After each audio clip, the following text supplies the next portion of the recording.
Assalamualaikum warahmatullahi wabarakatuh. Perkenalkan, nama saya Muhammad Al-Kausar Ariel Syardi dengan NIM 24 TMIA 070. Di sini saya akan menjelaskan materi tentang sabuk dan puli, rantai dan sproket, dan bantalan.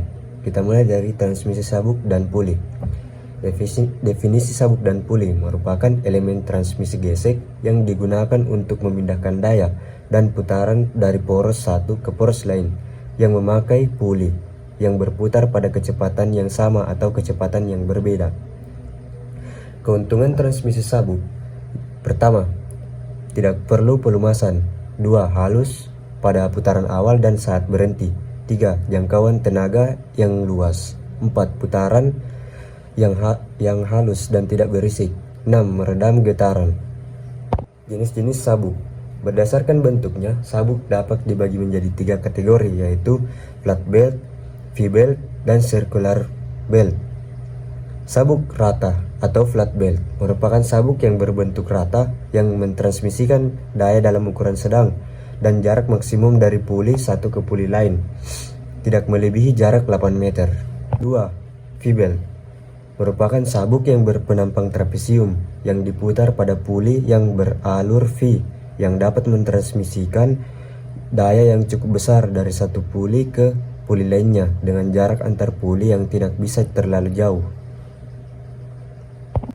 Sabuk bulat atau circular belt merupakan sabuk yang berpenampang bulat yang digunakan untuk mentransmisikan daya dengan jarak puli tidak bisa melebihi jarak 8 meter. Adapun kekurangan dari transmisi sabuk yaitu: 1. Slip. Jika sabuk yang terlalu kendor atau beban terlalu berat, bisa terjadi slip yang mengurangi efisiensi. 2. Sudut kontak. Jika jarak antar poros sangat dekat, sudut kontak bisa kecil, mengurangi daya yang ditransmisikan, membutuhkan sabuk V. Jenis-jenis transmisi sabuk: 1. Open belt. Cara kerja open belt yaitu penggerak. Puli penggerak, driving puli yang terhubung ke sumber daya berputar. 2. Perpindahan daya. Sabuk yang melilit puli penggerak ikut berputar. 3. Gerak searah. Sabuk kemudian memutar puli yang digerakkan ke arah yang sama. 4. Gaya gesek. Transmisi daya terjadi karena gaya gesek antara sabuk dan permukaan puli sehingga ketegangan sabuk sangat penting. Contoh transmisi open belt: sistem sederhana di mana sabuk melilit dua puli dengan arah putaran yang sama, seperti pada mesin jahit tua, beberapa mesin bubut poros bertingkat, dan sistem konveyor dasar atau mesin pembentuk sederhana.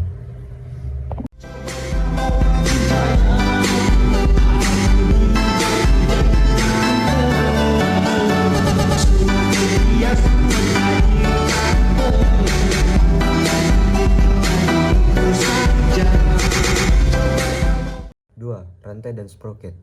Rantai dan sproket merupakan elemen mesin pemindah daya dengan sistem kerja serupa dengan transmisi sabuk dan puli tanpa mengalami slip, kecepatan maksimum 25 meter per sekon, dan daya transmisi hingga 110 kW. Rantai terdiri dari sejumlah mata rantai chain link yang dikaitkan oleh bersamaan sambungan pin secara berurutan untuk memberikan visibilitas untuk membelit lingkaran roda penggerak dan digerakkan sproket.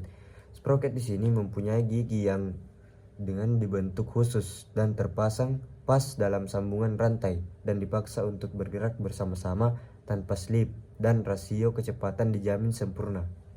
Jenis-jenis rantai transmisi: 1. Blok atau bus chain rantai ring. Tipe ini menghasilkan suara berisik ketika bergesekan dengan gigi sproket. Tipe ini digunakan sedemikian luas seperti rantai konveyor pada kecepatan rendah. 2. Bus roller chain rantai roll ring, terdiri dari plat luar, plat dalam, pin bus, dan roll. Pin bus dan roll dibuat dari paduan baja. Suara berisik yang ditimbulkan sangat kecil akibat impak antara roll dengan gigi sproket. Rantai ini hanya memerlukan pelumasan yang sedikit. 3. Silent chain rantai sunyi. Rantai ini dirancang dengan menghilangkan pengaruh buruk akibat kelonggaran dan untuk menghasilkan suara yang tidak berisik atau lembut. Kelayakan rantai. Standar kelonggaran rantai tidak boleh terlalu kencang atau terlalu kendur. Kelonggaran rantai ini harus di setel antara 2% sampai 4% dari jarak antara sumbu sprocket. Standar pemanjangan rantai. Batas pemanjangan rantai tidak boleh melebihi 3%. Kelebihan dan kekurangan transmisi rantai dibandingkan transmisi sabuk. Keuntungan. 1. Tidak slip karena rantai bergerak. Di sini rasio kecepatan yang sempurna dapat dicapai. 2. Dapat digunakan untuk jarak pusat pendek dan panjang. 3. Memberikan efisiensi transmisi yang tinggi sampai 98%. 4. Mempunyai kemampuan untuk mentransmisikan gerak ke beberapa poros hanya dengan satu rantai. 5. Mentransmisikan daya yang lebih besar dibandingkan bel.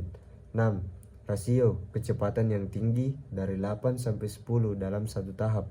7. Dapat dioperasikan pada kondisi atmosfer dan temperatur yang lebih besar dan dalam lingkungan yang basah. Sementara untuk kelemahannya, 1. Ongkos produksi pembuatan rantai mahal. 2. Tumbukan antara rantai dan dasar kaki gigi sprocket menyebabkan getaran dan suara. 3. Pemasangan rantai harus akurat, perlu penyetelan, pelonggaran, dan perlu pelumasan. 4. Tidak dapat dipakai pada kecepatan lebih dari 600 meter per menit.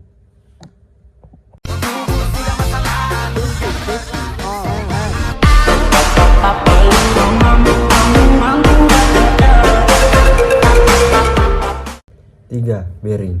Definisi bearing.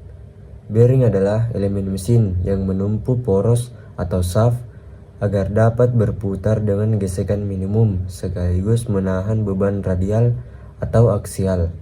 Fungsi utama: mengurangi gesekan, menopang beban poros, menjaga ketetapan posisi putar, mentransfer beban ke rangka mesin, menstabilkan putaran. Klasifikasi bearing berdasarkan cara kerja. 1. Plain, journal bearing, bantalan luncur, menggunakan film pelumas, contoh bushing slave bearing. 2. Rolling element bearing, bantalan gelinding, menggunakan bola atau roller, friksi sangat rendah. Berdasarkan arah beban. 1. Radial bearing.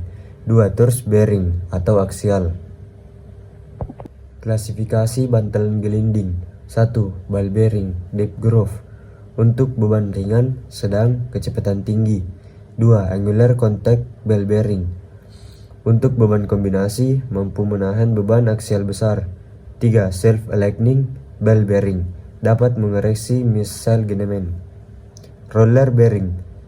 1. Cylindrical roller, beban radial sangat besar. 2. Tapered roller, untuk beban kombinasi dan beban berat. 3. Needle roller, roller kecil kompak untuk ruang terbatas. Komponen-komponen bearing. 1. Cincin dalam atau inner ring, bagian terdalam yang dipasang pada poros berputar, memiliki jalur raceway tempat elemen gelinding bergerak. 2. Cincin luar atau outer ring, cincin terluar yang dipasang pada komponen statis. Cincin ini juga memiliki jalur raceway dan berfungsi menahan elemen gelinding agar tetap berada di lintasan. 3. Elemen gelinding, komponen yang bergerak pada antara cincin dalam dan luar, bisa berupa bola atau roller. Fungsinya untuk memindahkan beban dan mengurangi gesekan saat bearing berputar. 4. Penahan atau check, komponen yang menjaga jarak antar elemen gelinding agar tidak saling bersentuhan. Ini memastikan distribusi beban yang merata dan perputaran yang lancar. 4. Penutup atau seal, komponen penutup untuk melindungi bagian dalam bearing dari kotoran, debu, dan air. Seal juga berfungsi menahan pelumas agar tidak bocor keluar. Suaian bantalan dan poros. 1. Suaian longgar atau clearance fit. Suaian longgar adalah suaian yang selalu akan menghasilkan kelonggaran atau clearance. Artinya, Bila dua komponen disatukan, maka akan timbul kelonggaran, baik sebelum maupun sesudah dipasangkan. Hal ini terjadi karena daerah toleransi lubang selalu terletak di atas daerah toleransi poros. 2. Suaian pas atau transition fit. Suaian pas adalah suaian yang dapat menghasilkan kelonggaran atau kesesakan kerapatan. Hal ini terjadi karena daerah toleransi lubang dan daerah toleransi poros saling menutupi. 3. Suaian paksa atau interference fit. Suaian paksa adalah suaian yang akan selalu menghasilkan kerapatan atau kesesatan. Artinya, sebelum ataupun sesudah dua komponen dipasangkan akan timbul kesesakan kerapatan. Hal ini terjadi karena daerah toleransi lubang selalu terletak di bawah daerah toleransi poros.